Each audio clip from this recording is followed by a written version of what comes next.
the things I hear from a lot of spouses, most often wives, is I can never get my husband to commit to do anything. He says, yes, I'll fix that. Yes, I will hang that. Yes, I will do that. But then when you ask them for a time, they don't give you a time. Now this isn't just about men, women as well. But again, I'm just kind of going with the examples I've had most frequently. The problem with this is that when a person isn't going to give you a time or a date because they don't want to be held to it, or a boyfriend that dates you, maybe even sleeps with you, but he doesn't want to commit, is because they're protecting themselves and not you. You probably never thought of it that way, but that's exactly what it is I want the freedom to do what I want to do, and I'll make you a promise, but I don't want to tell you when or how, which ultimately is just all about me. This commitment idea takes something of you. For a boy to commit to a girl, yes, I'll date you. Yes, I'll be devoted just to you, means you have to sacrifice something else.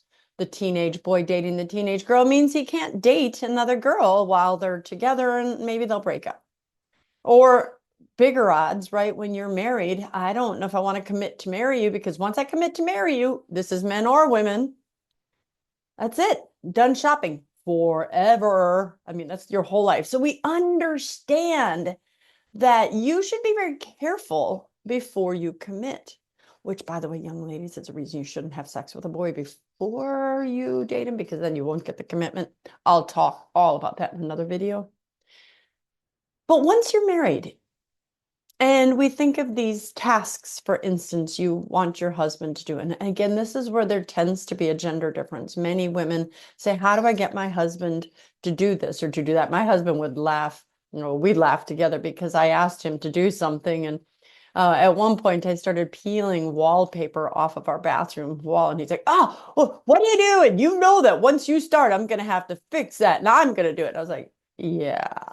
And I even saw a meme once that showed if you want to get your husband to do something, husband's sitting on the couch reading a magazine or a cell phone or whatever, and she just walked behind him with the power tools. Zoom, zoom. He's like, whoa, wait. So just start doing it, and then he'll do it because he doesn't want you to do it, or he doesn't want you to use his power tools. But in either case, there was no nagging. But the bigger issue, all jokes aside, is the reason a person doesn't want to commit to do something at a certain time is because he's protecting him or herself. I want to protect my time. I want to protect my needs. I want to do what I want to do when I want to do it. And I don't really care. I mean, maybe I care about you. I'm kind of taking this to a very subconscious level. But then I don't have to be yelled at if I didn't do it because I never gave you a time, I never gave you a date, and it's just on you. And so what it says to the other person is, I'm just never going to give you a commitment. You're not really worth getting a commitment, right? What I want to do is more important than what you want me to do. And this is very theoretical. Remember, I'm doing a video for thousands of people. So your specific case, don't hammer me. Go ahead and put it in the comments and we'll talk it through.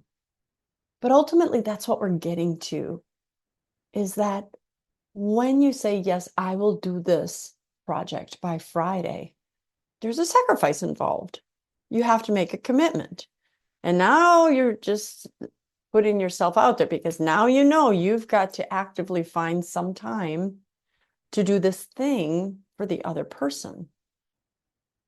We can use the same example at work, our kids do it, so on. It's just that with kids, we have the power position. Well, if you don't do such and such, then you're grounded. If you don't do such and such, you're not going to the movies with your friends. You're not getting your phone. But in a marriage, we don't have power positions, or we shouldn't. Yes, the man is the head of the household, but the woman should be supporting. We should both be looking at each other equally in terms of our value. We should be looking at each of us equally in terms of what we have to contribute to a marriage. So I'm all a fan of the husband being the head of the household, but I am also a person that understands how that can be misused or misunderstood. So ponder this. The idea that non-committal, you're protecting yourself from having to do something for someone else. I won't have to be yelled at, or I won't be wrong. I'm protecting myself from being wrong, because you can never say, well, I told you I'd do it by Friday. Let's see if I never give you a date. And you can't hold that against me.